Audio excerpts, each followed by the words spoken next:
नमस्कार मित्रों, कैसे हैं आप सब। आशा करते हैं कि आप अच्छे होंगे। हमारे चैनल में आपका स्वागत है। आज का video advocate, lawyer, law student और विधिक जानकारी रखने वालों के लिए बहुत ही महत्वपूर्ण होने वाला है, क्योंकि आज हम बात करने वाले हैं भारत का संविधान यानी द कॉन्स्टिट्यूशन ऑफ इंडिया के अनुच्छेद 8 के बारे में। हम जानेंगे कि आज अनुच्छेद 8 क्या कहता है और यह किन विषयों पर बात करता है। तो चलिए जानते हैं। भारत के बाहर रहने वाले भारतीय उद्भाव के कुछ व्यक्तियों के नागरिकता के अधिकार।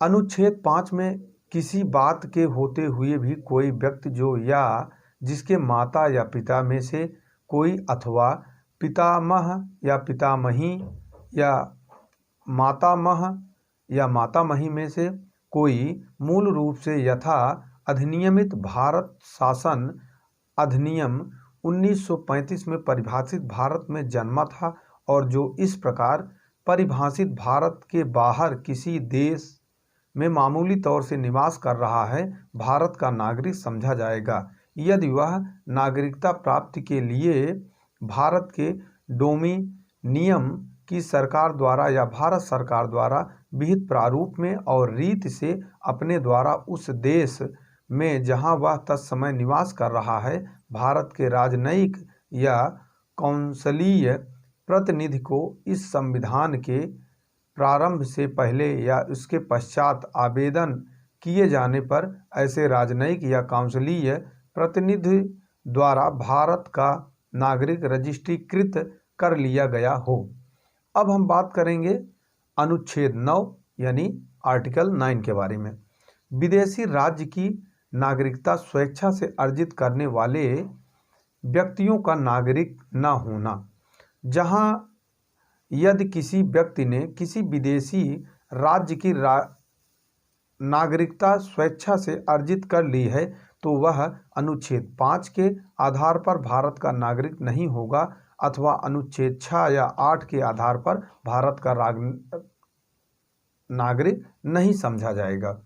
अब हम बात करेंगे अनुच्छेद 10 यानी आर्टिकल 10 के बारे में।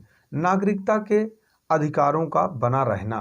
प्रत्येक व्यक्ति जो इस भाग के पूर्णगामी उपबंधों में से किसी के अधीन भारत का नागरिक है या समझा जाता है, ऐसी विधि के उपबंधों के अधीन रहते हुए जो संसद द्वारा बनाई गए भारत का नागरिक बना रहेगा। अब हम बात करेंगे अनुच्छेद 11 यानी आर्टिकल 11 के बारे में। संसद द्वारा नागरिकता के अधिकार का विधि द्वारा विनियमन किया जाना। इस भाग के पूर्वगामी उपबंधों की कोई बात नागरिकता के अर्जन और समाप्ति के तथ्य नागरिकता से संबंधित अन्य सभी विषयों के संबंधों में उपबंध करने की संसद की शक्ति का अल्पीकरण नहीं करेगा। टिप्पणी। इस अनुच्छेद के अधीन नागरिकों के अंतर्गत केवल नैसर्गिक व्यक्ति शामिल हैं और न कि न्यायिक व्यक्ति जैसे निगम, समितियां इत्यादि। धर्मदत्त बनाम AIR 2004 SC 1295 के मामले में इसको बताया गया है। तो इस प्रकार हम देखेंगे कि भाग 2 में जो अनुच्छेद है वह 5 से लेकर और अनुच्छेद 11 तक है। अगर आपको यह वीडियो अच्छा लगा हो तो हमारे चैनल को लाइक, शेयर और सब्सक्राइब करें। धन्यवाद मित्रों।